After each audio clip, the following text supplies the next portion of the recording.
Tristan Nitto, nous sommes sur le plateau Metamedia qui a donc un petit peu bougé d'endroit puisque la Gaieté Lyrique ferme. Vous travaillez chez Mozilla et vous avez lancé récemment Firefox OS. Est-ce que vous pouvez nous expliquer de quoi il s'agit? Tout à fait, Firefox OS c'est un système d'exploitation pour smartphone qui est écrit en open source, en logiciel libre, c'est-à-dire de façon collaborative et téléchargeable par tous ceux qui veulent travailler dessus. Alors quel est l'intérêt pour Firefox et Mozilla donc de lancer quelque chose en open source? Quels sont les avantages pour une entreprise mais aussi pour les consommateurs? Alors, pour nous, on est une organisation à but non lucratif, on arrive à fédérer des gens, partenaires industriels ou bien consommateurs éclairés qui veulent nous aider à construire un logiciel de meilleure qualité.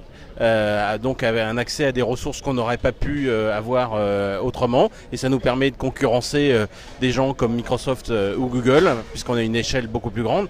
Et puis pour le consommateur, l'avantage de l'open source ou plutôt du logiciel libre, c'est que le code est ouvert, on peut regarder comment ça fonctionne dedans, et maintenant vous savez on est dans une ère de surveillance où on a besoin de transparence, on a besoin de savoir ce que font nos ordinateurs, ce que font nos smartphones, et du coup l'open source, le logiciel libre par cette transparence nous permet d'avoir un meilleur contrôle sur notre vie numérique.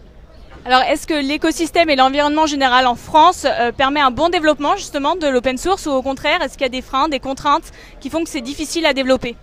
Oui, quand j'ai monté Mozilla Europe en fait il y a 10 ans, j'ai été très surpris de voir, et heureusement surpris de voir qu'il y avait une collaboration, une participation qui était plus importante en Europe qu'aux États-Unis.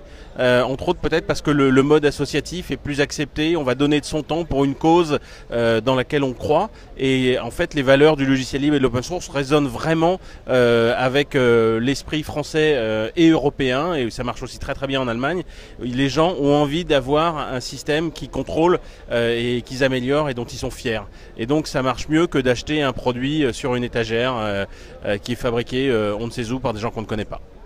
Merci beaucoup et à demain avec Metamedia. Rendez-vous à la Gaieté Lyrique.